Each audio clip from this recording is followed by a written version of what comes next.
ငယ်တော့က Transformer ရုပ်ရှင်တွေကိုကြည့်ခဲ့ပူတယ်ဆိုလို့ရှိရင်အဲ့ထက်က Autobot စိတ်ရုပ်ခေါင်းဆောင်ကြီး Optimus Prime ကိုအကုန်လုံးမှတ်မိခဲ့ကြမှာပါဒီမှာသတိထားမိလားမသိဘူးအဲ့ဒီ Optimus Prime ရဲ့အတန်ကစိတ်ရုပ်တန်ကြီးဖြစ်နေတာတော့မှအတန်ထဲမှာနူးညံ့မှုကိုခံစားမိရတယ်ဗျ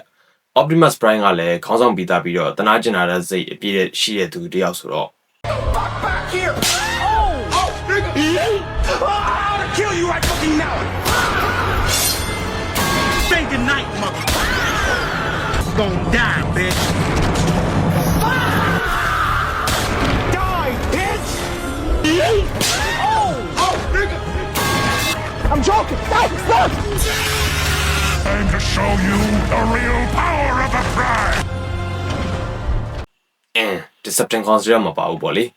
လူတွေပေါ်တော့တခြား Autobots တွေပေါ်မှာတော့ဆိုလို့ရှိရင်ကျင်နာတနာတဲ့သူတယောက်ဖြစ်တယ်ဆိုတာကိုသူ့အတန်ကြားရတာနဲ့တင်သိတာစေတယ်ဗျဒီလိုမျိုးစိတ်ရုပ်အတန်ကြီးထဲမှာ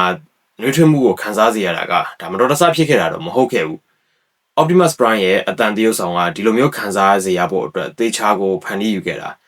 ဟိုးရင်တော့ထွက်ရှိခဲ့တဲ့ကတ်တွန်းကားတွေကစလို့ Transformer Live Action ရုပ်ရှင်တိုင်းမှာ Optimus Prime နေရာကအတန်တရုပ်ဆောင်ကတယောက်တည်းပဲရှိခဲ့တယ်သူ့နာမည်ကတော့ Peter Cullen နဲ့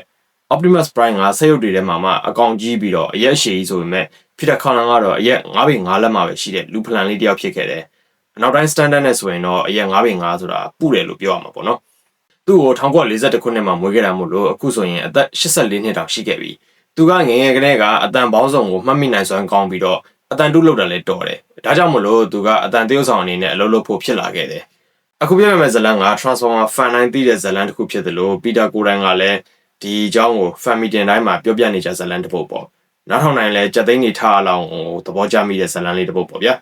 ဒီအကြောင်းကိုသူပြောခဲ့တဲ့အတိုင်း brother တို့ sister တို့ကိုအခုပြန်ပြီးတော့ပြောပြပေးသွားမှာဖြစ်ပါတယ်ပီတာကမတင်မရှားဇာတ်လမ်းလေးတွေမှာအတန်တရုပ်ဆောင်လာရင်းနဲ့ Optimus Prime ဖြစ်လာမဲ့1984မှာသူနဲ့အတူတူတိုက်ခန်းတစ်ခုထဲမှာနေနေတာက BNN ကနေပြီးတော့စစ်ပြန်လာတဲ့သူ့ရဲ့အကို Larry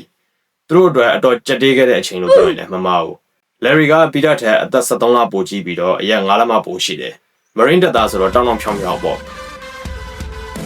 ပြီးရင် BNN လည်းပြန်လာတာဆိုတော့ကဘာကြီးရဲ့ရက်ဆက်ကြောင်ကြောမှုတွေကိုသိထားပြီးတော့ရင့်ကျက်နေတဲ့သူတယောက်ပေါ့ဒါကြောင့်မလို့သူကပီတာကိုစိတ်ဝင်စားရှိပြီးတော့ဂယူးဆိုင်ပေးတယ်လို့ပြောရမယ်သူညီဘာတွေများလုပ်နေလဲအလုပ်ကအဆင်ပြေလားဆိုပြီးတော့ပေါ့တရက်ကြတော့ပီတာက Optimus Prime နေရာမှာ audition ဝင်မို့ဆိုပြီးတော့အပြင်သွားဖို့လို့တော့သူ့ကို Larry ကသူ့ကိုမေးတယ်ဘယ်သွားမလို့လဲတဲ့ပီတာကကျွန်တော် truck ကားနေရာမှာအတန်တရုပ်ဆောင်မှု audition ဝင်သွားဖြစ်မလို့ဆိုပြီးပြောတော့ Larry ကရေးတယ်ဒါနဲ့ပီတာရှင်းပြတယ်ပေါ့ဒါရိုးရိုး trucker မဟုတ်ဘူးသူရဲ့ကောင်း trucker ဘာညာပေါ့ဆိုတော့အဲ့မှာ Larry ရုပ်ကတီးသွားပြီးတော့ပီတာကိုပြောတယ်တဲ့ပီတာမင်းသူရဲ့ကောင်းလုပ်မယ်ဆိုရင်တကယ်သူရဲ့ကောင်းဖြစ်အောင်လုပ် Hollywood သူရဲ့ကောင်းတော့မလုပ်နဲ့တဲ့ကျန်းကြီးအောင်ဆောင်ပြီးတော့ဝူဝါးတွေ short on တာမျိုးတွေမလုပ်နဲ့တဲ့ be strong enough to be gentle တဲ့ကျင်နာနိုင်တဲ့အထိတန်မာတဲ့သူမျိုးဖြစ်အောင်လုပ်တဲ့ Larry ကအဲ့လိုမှားလိုက်တယ်သွားတဲ့လမ်းတစ်လျှောက်ရော audition ဝင်တဲ့အချိန်မှာရောပီတာခေါင်းထဲမှာ Larry ပြောလိုက်တာကိုပဲထပ်ပက်တင်တယ်လို့မျိုးထပ်ခါကြားနေမိတယ်ဒါနဲ့သူ script ကိုကင်ပြီးတော့ဖတ်တဲ့အချိန်မှာမာဝေးကြမ်းဝေးတန်မာဝေးဆိုတဲ့ typical စက်ရုပ်အတန်တုတ်တုတ်ကြီးမျိုးမဟုတ်ဘဲနဲ့နူးညံ့ညင်သာတဲ့စက်ရုပ်ကြီးရဲ့အတန်ထွက်လာခဲ့တာ I'm Optimus Prime. No, it was. My name is Optimus Prime. I'm from the planet Cybertron. And blah, blah, blah, blah, blah, blah. ဒါနဲ့ပဲသူ့ကိုရဲ့အမှားစကားကျေးဇူးနဲ့ Peter Cullen က Optimus Prime အဖြစ်အရွေးခံလိုက်ရတယ်ဒါတကယ်ဖြစ်ခဲ့တဲ့အဖြစ်အပျက်တစ်ခုပေါ့လေဒီဟာကိုသိပြီးတော့ Transformer 1ထဲက Chris Hemsworth ရဲ့ Optimus Prime ကိုကျွန်တော် personal အမြင်အရပို့ပြီးတော့မကြိုက်တော့ဘူးဖြစ်သွားတယ် Transformer 1ကဇလန်ရဆိုရင်အတော်ကောင်းတဲ့ရုပ်ရှင်တစ်ခုဖြစ်ခဲ့ပေမဲ့ Chris Hemsworth ကိုတော့ဘယ်လို့မှ Optimus Prime အတန်အနေနဲ့ကြားလို့မရတာဗျာသူ့အတန်က strong ဖြစ်တယ် powerful ဖြစ်တယ်ဒါမှန်တယ်တောနေရာမှာဆိုရင်တော့တကယ်မိုက်တယ်ဗျာဒါပေမဲ့ Optimus Prime နေရာမှာကျတော့ Peter Cullen ရဲ့နူးညံ့တဲ့တုံးပါမလာဘဲနဲ့ဆိုဟိတ်ကြီးဟန်ကြီးလုပ်နေတဲ့ typical Hollywood သူရဲ့ကောင်းအတန်မျိုးဖြစ်သွားတယ်အဲ့ဒါနဲ့စัญญမတ်ပဲ Peter Cullen ရဲ့ Optimus Prime ကိုတော့ငယ်ငယ်ကတည်းက share ကြိုက်ခဲ့တာကနေပြီးတော့ဒီဇလန်ကိုသိပြီးတော့ပို့ပြီးတော့ကိုကြိုက်သွားခဲ့တယ် Optimus Prime ဆိုတာကျွန်တော်တို့အားလုံးရဲ့ငယ်ဘဝရဲ့ hero ကြီးဗျာသူ့အတန်ကိုလည်းဒီလိုနူးညံ့တဲ့ခံစားမှုမျိုးရအောင်တေချာဖန်တီးထားတယ်ဆိုတော့လည်းသိသွားရောဘဲပြောကောင်မလဲ share ကိုပို့ပြီးတော့သဘောကျသွားတာပေါ့ဒါတွေအကုန်လုံးကလည်း Peter ရဲ့အကို Larry ကြောင့်ပါပဲ Peter ကိုယ်တိုင်ကလည်းဒီအကြောင်းကိုကြုံတိုင်းပြောတယ်ပြောတိုင်းလည်းသူ့ကို mention လုပ်တယ် Peter ကအစားပိုင်းမှာဒီ Optimus Prime character ကိုသူ့ရဲ့ fan ကလေးတွေကတအားချစ်ကြတယ်ဆိုတော့သူမသိခဲ့ဘူးဘာလို့လဲဆိုတော့ studio ကသူ့စီကိုလာတဲ့ fan letter တွေကိုမပေးဘဲနဲ့တင်ထားလို့ပါဒါပေမဲ့1986ခုနှစ်မှာထွက်တဲ့ Transformer the Animated Movie မှာ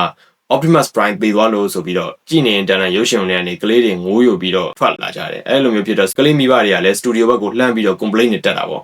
ဒါဒီကိစ္စကြီးက whole လေးကြော်ဖြစ်သွားပြီးတော့အဲ့ဒီကျမှ Peter ကလည်းသူ Optimus Prime character ကိုလူတွေလောက်ချစ်ကြတယ်ဆိုတော့သူသိသွားတာဒါနဲ့ပဲဇလန်နဲ့မှာ Optimus Prime ပြန်ရှင်လာပါလေတတိဆိုပြီးတော့ပြန်အသက်သွင်းလိုက်မှကလေးတွေလည်းကျင်းနေသွားကြတော့တယ်တဲ့ Peter နဲ့ Optimus Prime ကဘလောက်တောင်ခွဲမရဘဲနဲ့အတူတူဖြစ်ခဲ့တယ်လဲဆိုတော့ Transformer live action ရိုက်မယ်ဆိုတော့ကတ်တုန်း၅ဘက်ကအတန်တရုပ်ဆောင်တွေထဲမှာသူတယောက်ပဲပြန်ပါတယ်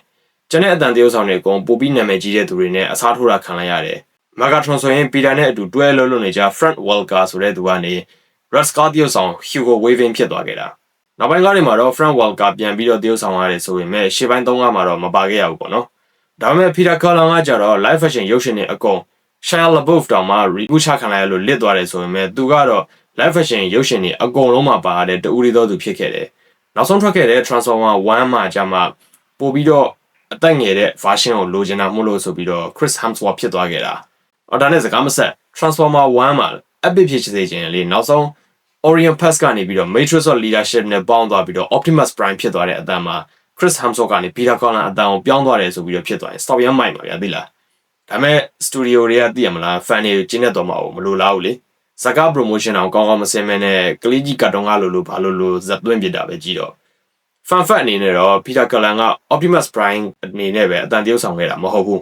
Winnie the Pooh တဲကအမြဲ depression ဝင်နေတဲ့မြီးကလေး EO တို့1986ခုနှစ်ကထွက်ခဲ့တဲ့ King Kong ရုပ်ရှင်မှာ King Kong နေရာအတန်တရုပ်ဆောင်တာတို့နောက်ပြီးရင် Predator တွေရဲ့တတောက်တောက်မြည်တဲ့အတန်တို့ကလည်းသူ့အတန်တွေဖြစ်ခဲ့တယ်တဲ့ဒါနဲ့ကျုံလုံး Predator အကြောင်းလေးပါဆက်ပြောလိုက်အောင်မယ် Predator အတန်ဖြစ်လာပုံကသူ့ရဲ့အတန်တွေနဲ့ပတ်သက်ပြီးတော့မှတ်ဉာဏ်အားကောင်းတာကြောင့်ဖြစ်ခဲ့တယ်လို့ဆိုရမယ်ဗျ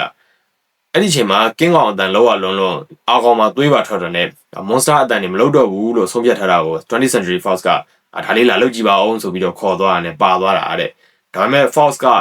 လျှို့ဝှက်ချက်ကြောင့်မလို့ဆိုပြီးတော့ Predator ရဲ့ design ကို Peter ကိုမပြဘဲနဲ့အတန်ကိုလောက်ခိုင်းတယ်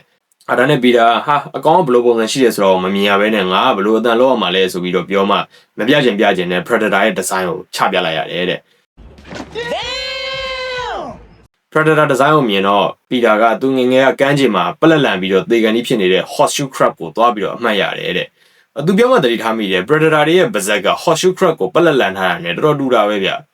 ဒါနဲ့အဲ့ဒီသေကန်ကြီး Horseshoe Crab ကနေထွက်လာတဲ့တောက်တောက်မြည်တဲ့အတန်ကိုမှတ်မိနေတာမို့လို့အဲ့ဒီအတန်ကိုစိတ်ကူးရင်ပြီးတော့လှုပ်လိုက်တာမှာ Predator အတန်ဖြစ်လာတာပါတဲ့ I thought, okay. Optimus Prime အတန်ဖြစ်လာပုံနဲ့ပတ်သက်လို့ဗီဒီယိုကတော့ဒီလောက်ပါပဲဒီလောက်ဆိုရင် Peter Cullen အကြောင်းလည်းအတော်လေးသိသွားလောက်ကြပြီထင်ပါတယ် Optimus Prime အတန်နဲ့ပတ်သက်လို့ရောPeter အတန်နဲ့ Chris Hemsworth အတန်ဘယ်သူ့ကိုပိုကြိုက်လဲတခြားရော Transformer နဲ့ပတ်သက်လို့ငငယ်ကအတွေ့အကြုံတွေရှိရင်လည်းအဲ့အရာတွေကို comment မှာဝင်ပြီးတော့ share လုပ်တာလို့ရပါတယ်ဒီလိုမျိုးရုပ်ရှင်တွေကစိတ်ဝင်စားစရာအကြောင်းအရာတွေကိုပို့ပြီးသိနိုင်မှုအတွက် channel ကို subscribe လုပ်ပြီးတော့ notification ကို on ထားလိုက်ပါဗျကျေးဇူးတင်ပါတယ်